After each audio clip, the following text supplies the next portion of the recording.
খাজা হাসিবুল হক চিশতির চরণে ভক্তি রেখেই আজকের এই ডিহি গ্রামের পড়ন্ত বিকেলে এই ডিহি গ্রামের একটা মাঠের ভিতরে এসে একটা জিনিস খুব মনে হচ্ছে, সেটা হচ্ছে যে আমরা দেখছি যে এই ধানের পাতও দিয়েছে। একটা ধান রোপণ করতে গেলে মানুষের পাতও দেয়, তাই চারা থেকেই তারপরে এগুলো হয়। তো মানুষ প্রথমেই আল্লাহর মুসলমান হতে গেলে বা ইমানদার হতে গেলে, সত্যবাদী হতে গেলে, সালেহীন হতে গেলেই মানুষের প্রথম কি হওয়ার প্রয়োজন? মুমিন হওয়ার প্রয়োজন। কারণ কোরআনে বলছে কি, অনেক আয়াতে আল্লাহ বলছে যে ইয়া মুমিনদের জন্য। তো এখন আমাদের ম্যাক্সিমাম মানুষ সংখ্যা একজন প্রশ্ন করছে যে আসলে মুমিনটা হবটা কিভাবে? কেউ বলছে যে যারা 5 ওয়াক্ত নামাজ কালাম পড়ছে মসজিদে, ওনারা তো মুমিন। মসজিদে যিনি ইমাম সাহেব নামাজ পড়াচ্ছেন উনি তো মুমিন।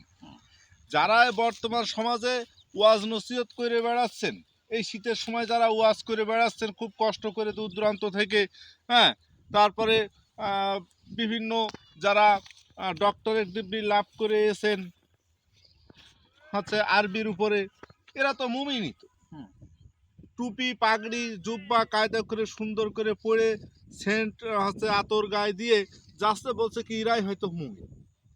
কিন্তু আমরা হয়তো এটা ভাবছি যে হ্যাঁ এই ইমাম সাহেবই হয়তো মুমিন, বা এই যিনি ওয়াজ করতে এসেছেন আজারি সাহেব উনি হয়তো মুমিন, আমরা এটা হিসেব করছি।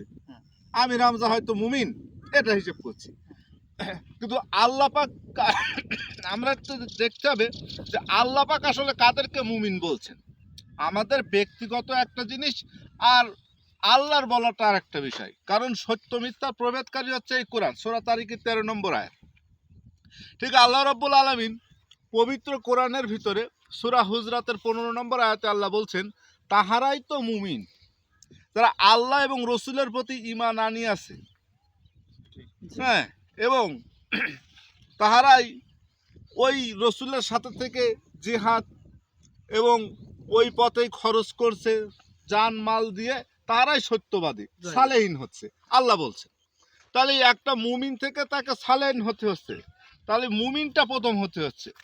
এখন পবিত্র কোরআনের ভিতরে সূরা কাসাসের 47 নম্বর আয়াতে আল্লাহ রাব্বুল আলামিন বলছেন যে আমি যদি রসুল না পাঠাতাম তাহলে তাদের কৃতকর্মের জন্য তাহারা বলিত যে তুমি যদি আমাদের নিকটে কোনো রসুল পাঠাতে তাহলে আমরা তোমার এই বিধান মানিয়া সেই রসুলের অনুসরণ করেই আমরা হইতাম মুমিন।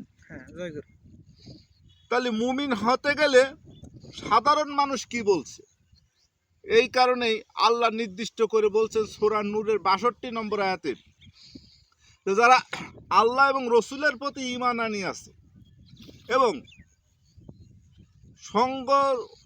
সংগত কোনো কারণের একত্রিতে হয়ে ওই রসুলের কাছ থেকে অনুমতি ব্যতীত সরিয়া পড়ে না, আল্লাহ বলছে তাহারাই আল্লাহ এবং রসুলের উপরে বিশ্বাসী।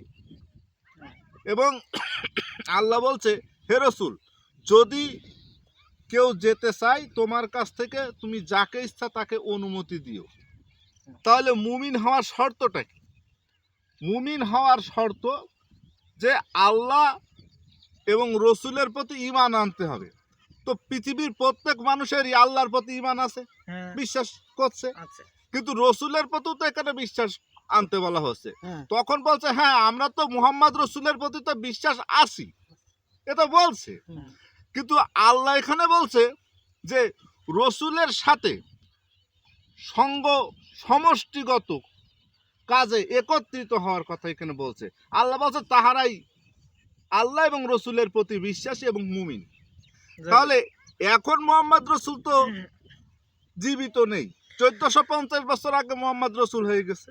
তাহলে বর্তমান সময় মানুষ মুমিন হবে কিভাবে? ও সময় সাহাবী একরামরা যখন মোহাম্মদ রসুলের সাথে গিয়েছেন, যে যখন মোহাম্মদ রসুলের কাছে যখন বায়াত নিয়েছেন, তাহলে কি ওখানে একটা সমষ্টিগত কাজ হচ্ছে না?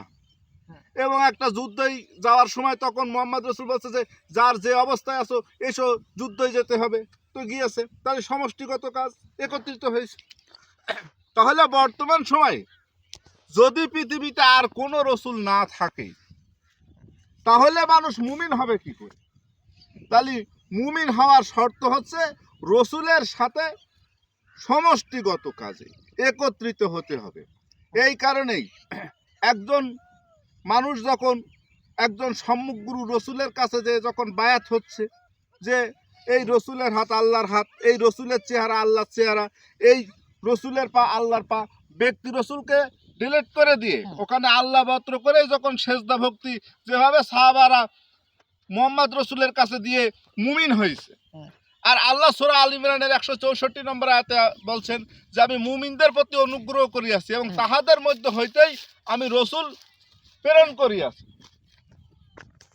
যারা আমার আয়াতসমূহ পাঠ করে এবং তোমাদেরকে পরিশোধন করে এবং তোমাদের কিতাব ও হিকমত শিক্ষা দেয়, কারণ ইতিপূর্বে তোমরা ছিলে পথভ্রষ্ট, তাহলে মুমিনদের ভিতর হইতেই আল্লাহ রসুল তৈরি করছেন, এটা বলছেন। এই কারণেই সম্মুখগুরু একজন রসুলের কাছে আপনি যখনই সেই সম্মুখগুরু রসুলের সাথে সমষ্টিগত একত্রিত কাজে আপনি যখন তার সাথে যাচ্ছেন এবং তার অনুমতি ব্যতীত আপনি সরিয়া পড়ছেন না, তখন আপনি মুমিন হচ্ছেন। এটা হচ্ছে মুমিন হওয়ার শর্ত। জয় গুরু। এই কারণেই আমি পৃথিবীর যে সমস্ত মানুষ যারা দিনের পথে আসার জন্য, আল্লাহকে পাওয়ার জন্য মুমিন হতে চাচ্ছেন, 5 ওয়াক্ত নামাজ পড়ে এখানে মুমিন হওয়ার কথা আল্লাহ বলেনি। এখানে রোজা, হজ, যাকাত এইসব কথাগুলোর কারণে আপনাকে মুমিন বলেনি। মুমিন হওয়ার শর্ত হচ্ছে রসুলের সাথে সমষ্টিগত কাজে একত্রিত হতে হবে। তাই যারা মুমিন হবেন এই পৃথিবীর মানুষের ভিতরে যাদের মুমিন হওয়ার আশা ইচ্ছা পোষণ করছেন, তাদেরকে অনুরোধ করব যে একজন সম্মুখগুরু রসুলের কাছে এসে বায়াত গ্রহণের মাধ্যমে ওই রসুলের হাত আল্লাহর হাত, রসুলের চেহারা আল্লাহর চেহারা, ওই রসুলের পা আল্লাহর পা, ব্যক্তি রসুলকে সরিয়ে দিয়ে যখনই সেজদা ভক্তি দিয়ে আপনি ওই সমষ্টিগত কাজে রসুলের সঙ্গে একত্রিত হয়ে মুমিন হওয়ার আহ্বান রেখে আমি আমার সংক্ষিপ্ত কথা এখানে শেষ করছি। জয় গুরু।